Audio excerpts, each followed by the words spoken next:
इतनी शक्ति हमें देना दाता, मन का विश्वास कमजोर होना। इतनी शक्ति हमें देना दाता, मन का विश्वास कमजोर होना। हम चले नेक रास्ते पे, हमसे भूल कर भी कोई भूल होना। इतनी शक्ति हमें देना दाता, मन का विश्वास कमजोर होना। हम चले नेक रास्ते पे, हमसे भूल कर भी कोई भूल होना।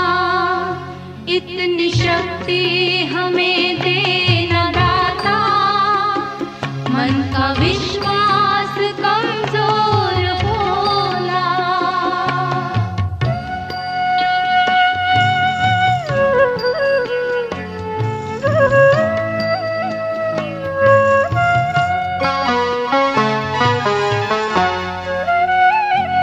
दूर अज्ञान के हों अंधेरे, तू हमें ज्ञान की रोशनी दे। हर बुराई से बचते रहे हम, जितनी भी दे भली जिंदगी दे। बैर होना किसी का किसी से, भावना मन में बदले की होना। हम चले नेक रास्ते पे, हमसे भूल कर भी कोई भूल होना। हम जिस लक्ष्य के लिए यहाँ आए हैं उसके मुख्य कर्ता धर्ता योगी श्वेतांक आनंद जी जो जालंधर से पधारे हैं, इनको पिछले 25 साल से योग का अनुभव है। स्कूल और कॉलेजों में, विश्वविद्यालयों में ये योगा हमेशा लोगों को सिखाते आ रहे हैं, बच्चों को। और आज हमारा सौभाग्य है कि यहाँ उनके हाथ से हम योगा आज सीखने जा रहे हैं। जो देखो, जो योग है ना, कुछ दो चार में बोलने के बाद मैं शुरू करूँगा। बेसिक हमें समझना बहुत जरूरी है। दो तरह की चीज़ें हैं। अलग अलग सभ्यताओं ने जिस तरह से जीवन को देखा है, उन्होंने एक नजरिया डेवलप किया है जीवन जीने का। उसको जीवन दर्शन कहते हैं फिलॉसफी का। मोटा मोटी जो है बाहर और एक अंतर। एक जीवन दर्शन है जो बाहर की तरफ बेहतर से बेहतर काम करें, हम कैसे बेहतर हो इस पर ध्यान दें। एक जीवन दर्शन है तो कहते हैं कि नहीं, भीतर आपके ठीक होनी चाहिए, भीतर से जो विकास होता है वो बाहर जाए। तो योग जो है वो दूसरी तरह की चीज़, वो भीतर से शुरू करती है और बाहर तक आपका विकास होता है। और आधुनिक जो विज्ञान है, मनोविज्ञान है या पश्चिम का जो भी है, चाहे उनकी चिकित्सा हो कि उनकी थेरेपी हो, कुछ भी हो, वो बाहर से शुरुआत करती है। बाहर आप दिखनी चाहिए, बाहर से बहुत आप दिखने चाहिए। भले आपके चेहरे पर लाली दिखनी चाहिए, भले आप ऊपर से लगा लें। और योग और पूरब का दर्शन करता है, आपकी ब्लड सर्कुलेशन ठीक हो, आपका सिस्टम मेटाबॉलिक ठीक हो, तो अपने आप आपके शरीर में स्वास्थ्य है।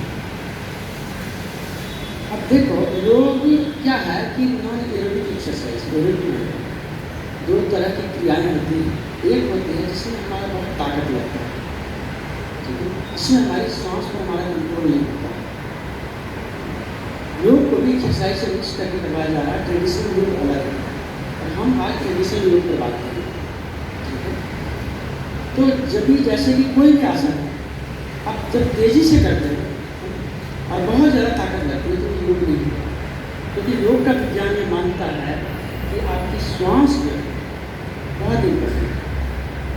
आपकी सहजता हर एक क्रिया में होनी चाहिए, सहजता और सरलता। सपोज है कोई भी आसन आप करते हैं, आप बहुत ज़्यादा फ्लेक्सिबल नहीं हो सकते। आप कोई 2 इंच होता है, कोई 1 इंच होता है, कोई 4 इंच होता है, तो आपको लगता है फायदा क्या है, तो ज़्यादा फ्लेक्सिबल नहीं हो पाए, उसका मतलब नहीं है। जैसे भुजंगासन, भुजंगासन, स्नैक पोजीशन, हम लेटते हैं और धीरे धीरे ऊपर की तरफ अब उसका फायदा क्या है? थायराइड पर हमारे फायदा है, लंग्स पर हमारे फायदा है। लेकिन जरूरी नहीं है कि आप बहुत ज़्यादा झुके तब, क्योंकि जहाँ आप प्रेशर महसूस करते हैं वहीं रुक जाते हैं, तो आपके भीतर जो सिस्टम है, चाहे ग्लैंड थायराइड हो चाहे लंग्स, उसका प्रेशर तो बढ़ ही रहा है। तो ये ना सोचें कि आप बहुत ज़्यादा फ्लेक्सिबल हैं तभी लाभ। एक्सरसाइज का लाभ बाहरी रूप से है और योग का लाभ भीतरी, जितना हमारे अंदर का सिस्टम है जिसके चलते हमारा शरीर चल रहा है, चाहे रेस्पिरेटरी सिस्टम है, ब्लड सर्कुलेटरी सिस्टम है, डाइजेस्टिव सिस्टम है, उस पर इसका असर होता है। अलग अलग आसन अलग अलग करना है। तो पहली बात सहजता और सरलता, अकॉर्डिंग टू पतंजलि स्थिर सुखम आसन, ये बेसिक रूल आप याद रखें। स्थिरता मतलब एक स्थिति में बने रहना, सुख मीन्स आपको मजा आना चाहिए। जहाँ भी आपका कंफर्ट जोन ना हो वहाँ रुक जाए कभी भी। यदि आप कंफर्ट जोन से बाहर कोशिश करें तो एक्सरसाइज होगी, फिर आपका श्वास, और इसका सबसे आसान तरीका है कि आपका श्वास जो है ना बैलेंस खो देगा। कोई भी आसन करते हुए, कोई भी क्रिया करते हुए जो आपकी श्वास उखड़ने लगे, बैलेंस खो दे, इसका मतलब आपका समझता नहीं चलेगा। हमारे योग में कहा जाता है कि आपका एक्सेल इंद्रिय जो है, रेचक और पूरक जो है, यदि ठीक नहीं है, जिस भी क्रिया में आपकी श्वास बहुत तेज चलती है आप ऊर्जा खोते हैं, और जिस भी क्रिया में आपकी श्वास धीमी होती है, गहरी होती है, सरल हो जाती है, आपकी ऊर्जा बचती है और जागती है। ठीक है, तो ये बेसिक रूल कहीं भी आप समझ लें, क्योंकि आजकल एक्सरसाइज की तरह योग करवाया जा रहा है, जुम्बा और भी कई तरह से, वो योग नहीं है। योग पतंजलि कहते हैं स्थिर सुखम आसन, एक स्थिति में टिकना, और तब तक जब तक आपका कंफर्ट हो, और उतने दूर तक ही जितने दूर तक आप टिक सकते हैं। जरूरी बहुत ज़्यादा फ्लेक्सिबल नहीं है। तो थोड़ा थोड़ा हम करेंगे, इनमें 3 चीज़ें हम पहले शुरू करेंगे, समझ लें। सूक्ष्म यौगिक क्रिया, यौगिक व्यायाम और आसन, ये 3 चीज़ें। सीधा ही हम आसन शुरू कर देते हैं तो हमें दिक्कत हो जाती है। सूक्ष्म यौगिक क्रिया समझ लें, वो खाने के 2 घंटे बाद भी आप कर सकते हो। क्या है, और कितने भी आप थके हुए हों, विदिन 10 मिनट्स 40 to 50% आपकी थकावट दूर हो जाएगी यदि आपने ये सीखी। सूक्ष्म यौगिक क्रिया क्या होती है? वह हर एक ज्वाइंट्स को काम करना, ब्लॉक एंटी ब्लॉक किया, इसको कहते हैं सूक्ष्म यौगिक क्रिया। नीचे से लेकर ऊपर तक, नीचे से शुरू करते हैं, वो इसीलिए शुरू करते हैं क्योंकि ब्लड सर्कुलेशन सबसे ज़्यादा आपके नीचे के पार्ट में होता है, ग्रेविटेशन के कारण। ठीक है, हम अक्सर जब स्नान भी करने जाते हैं तो अक्सर पैरालिसिस से इस तरह के अटैक करते हैं। कारण होता है हम सीधा ही सिर पर पानी डालते हैं, और यहाँ सबसे कम ब्लड, तो जो झटका जो लगता है हमारे हाथ पर, सबसे धीमी जो ब्लड सर्कुलेशन है सिर की तरफ, और सबसे तेज ब्लड सर्कुलेशन पैरों की तरफ। तो अक्सर इस तरह के अटैक पैरालिसिस के हार्ट से संबंधित, हम बाथरूम में होते हैं तब या स्नान कर रहे होते हैं तब होता है। तो उसी तरह से योग का ये नियम है कि हम पैरों की तरफ से क्रिया शुरू करें जहाँ सबसे ज़्यादा आपका शेविंग है। तो सबसे पहले पैरों को आगे करेंगे 10 टाइम्स, आगे पीछे देखिए जरा, 10 टाइम्स सहज तरीके से। अच्छा, हमें लगता है कि छोटी छोटी क्रियाओं से क्या होगा। आजकल एक्यूप्रेशर जो पंक्चर हुआ है, जो डेवलप हुआ है साइंटिफिकली, एक एक क्रिया करने से आपके कई पॉइंट्स दबते हैं, आपको पता हो ना। 10 टाइम्स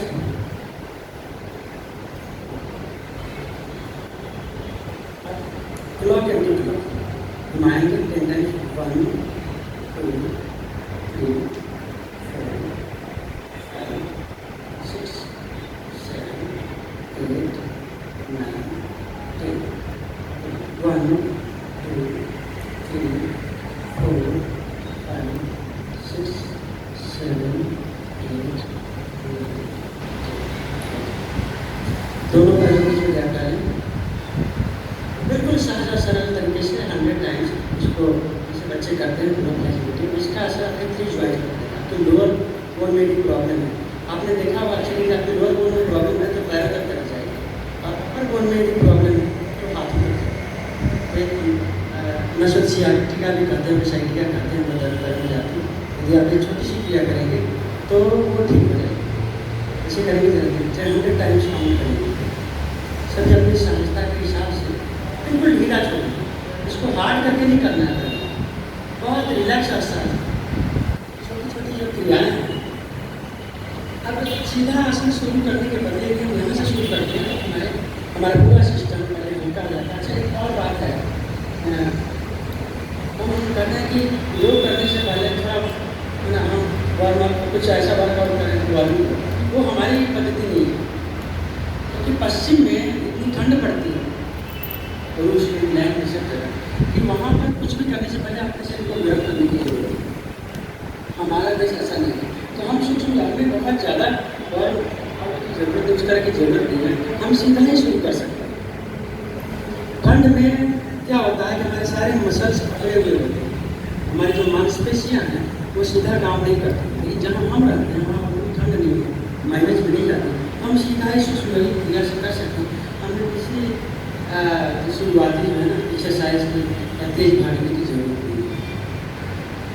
100 टाइम्स पैर के बीच में गैप होना चाहिए, उतना ही जितना आपके कंधों के बीच में ध्यान रखें।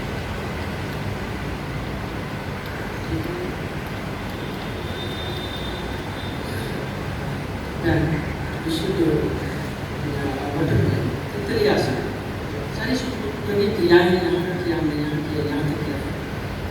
बटरफ्लाई का सबसे ज़्यादा असर आपके यूरोजेनाइटल सिस्टम पर है, लोअर बोन पर।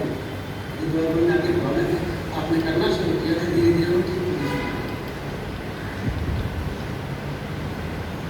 पैरों को कितनी सहजता से, जबरदस्ती नहीं खींचना, क्या जब जबरदस्ती आपने करी वो योग नहीं आ जाए। अब यहाँ हाथ रखिए या जहाँ भी आपको कंफर्टेबल हो, और 100%। देखिए आपके थाइस पर और आपके लोअर बोन के आसपास में, खास करके पेल्विक एरिया पर बहुत ज़्यादा इसका असर।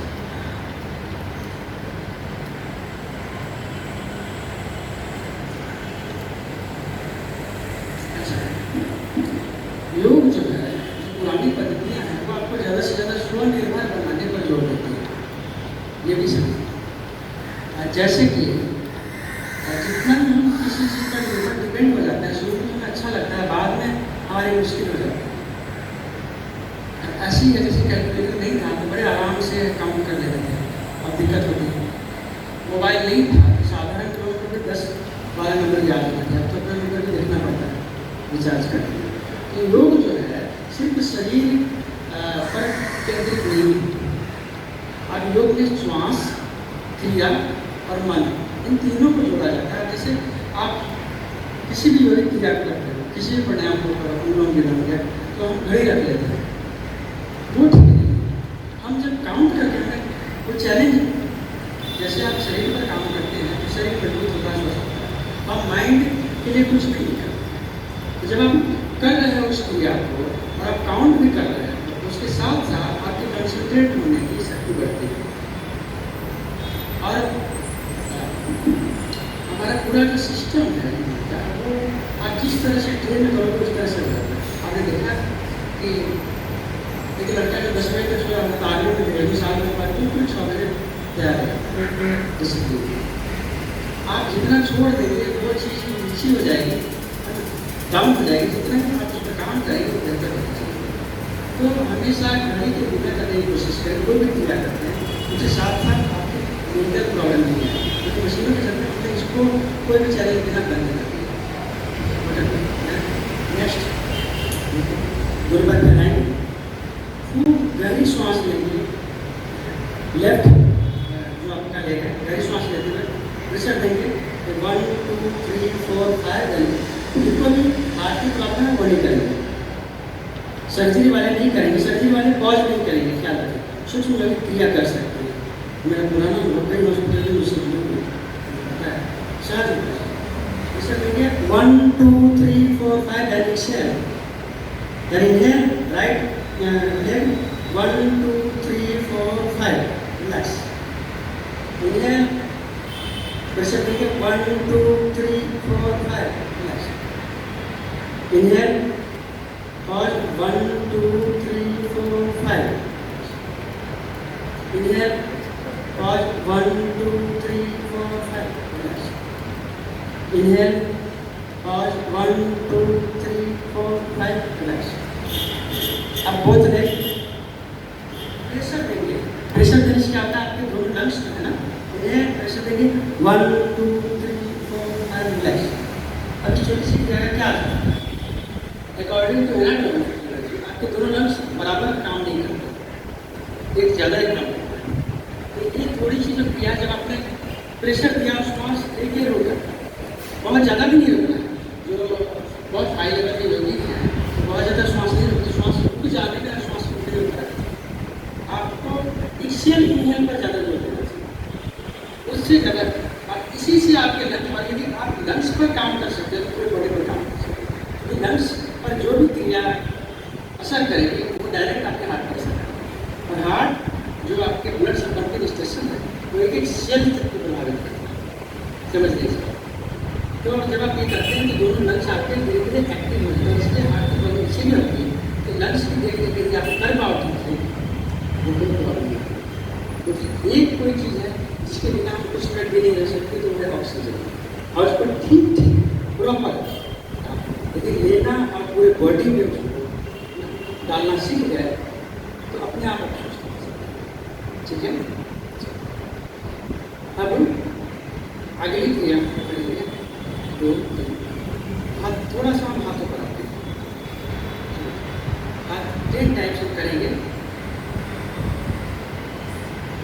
अब ये छोटी सी क्रिया लगती है कि यहाँ से गिर जाती है, यहाँ पर जाती है, समझना। इसलिए गर्दन के आसपास आपको प्रॉब्लम हो, हाथों में प्रॉब्लम आनी शुरू हो जाती है, फिर आएगी है।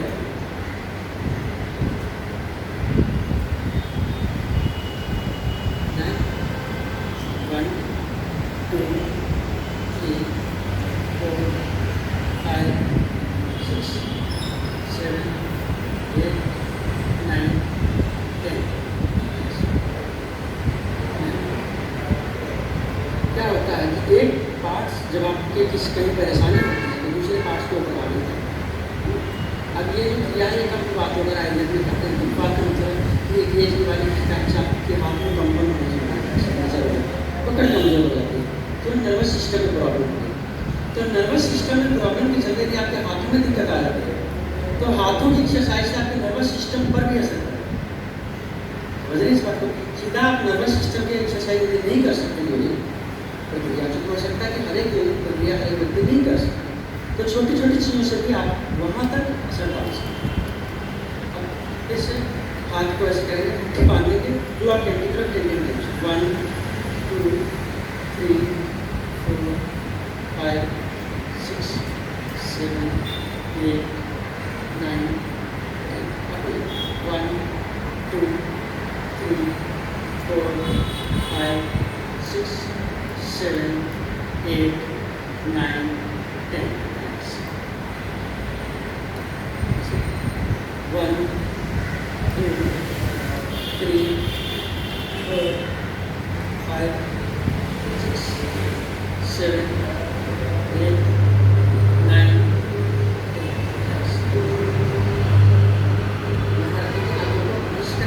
जीरो बना रहे हैं।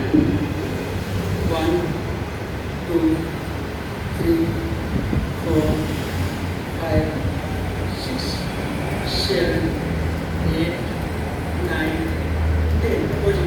1 2 3 4 5 6 7 8 9 10। अच्छा, ध्यान दें सबसे ज़्यादा थकावट कहाँ होती है पता है?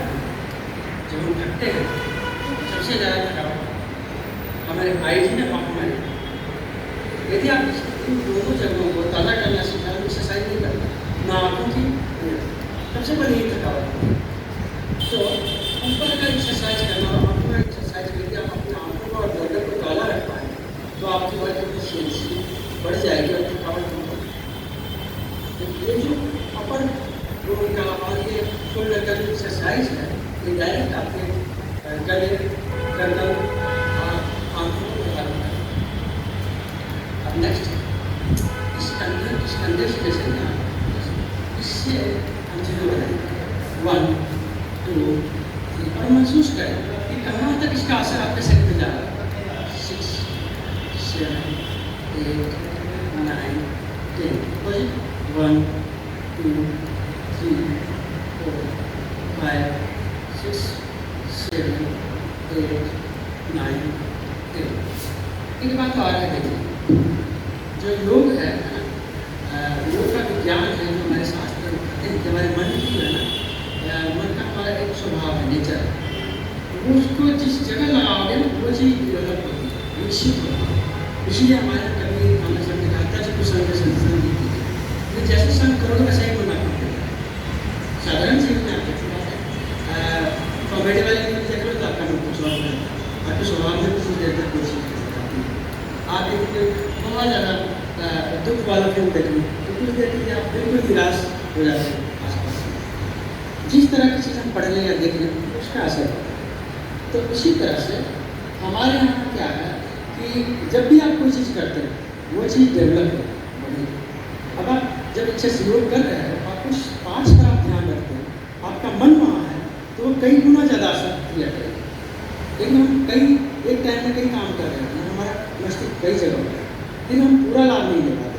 एक छोटी सी क्रिया है, लेकिन आप देखिए खुद गौर करें कि ये कहाँ तक इसका असर जा रहा है, तो उसका असर और ज़्यादा बढ़ता चलता है। ठीक है ना? नेक्स्ट ये बेसिक से आप ध्यान रखें। कोई जैसे अभी पढ़ेंगे हम 10 टाइम्स सीधी 4 5 6 7 8 9 हर क्रिया के साथ देखिए कहाँ तक असर है। धीरे धीरे कुछ भी खुद ही आपको पता लगने लगेगा कि ये क्रिया करेंगे तो क्या करेगा। कढ़ाई को पकड़ेंगे 10 टाइम्स 1 2 3 4 5 6 7 8 9 10। और हमने पैरों का किया, गर्दन का, हाथों का, सबका गर्दन के तक ऊपर बढ़ेंगे हम। तो ध्यान दें इसमें आपके आँखों की भी एक्सरसाइज है और गले की। अकॉर्डिंग टू आयुर्वेद शास्त्र हमारे पूरे बॉडी में ये 107 क्वेश्चन 108 का पॉइंट्स ऐसे हैं जो सर्जरी सुश्रुत संहिता के अनुसार जो सर्जरी करते हैं उनको सिखाई जाती है। इसमें 3 तरह के पॉइंट हैं। एक कि उसको छू के या स्पर्श करके कोई हानि नहीं होगी, फायदा होगा।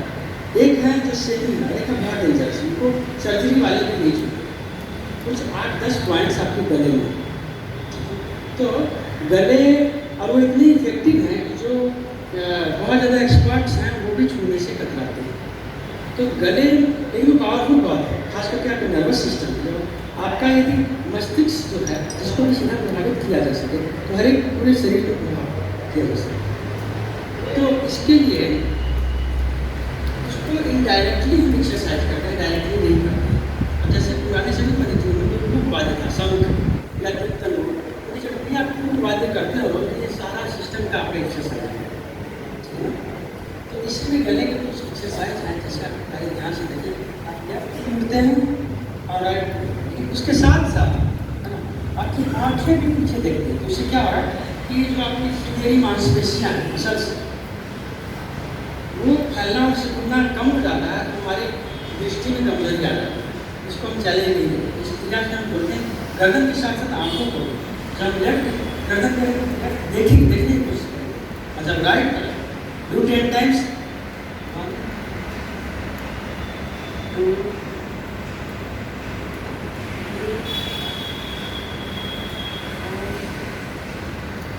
5 6 7 8 9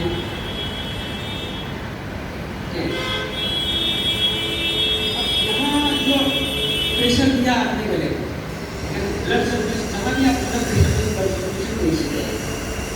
तो इसके साथ साथ आँखों की भी एक्सरसाइज करें तो आँखों तक आपके ताजगी को पहुँचेगा। लंबे समय में आपके यहाँ मांसपेशियाँ सिकुड़ने कम हो गई तो फैलने से नेक्स्ट गहरी श्वास लेकर छोड़ेंगे, अपने बॉडी को चढ़ाएगा, गहरी श्वास लेकर श्वास छोड़ते रहेगा। इसका असर आपके थायराइड को, आपके पूरे गर्दन को, अपर को। गहरी श्वास लिया 1 बोलते हुए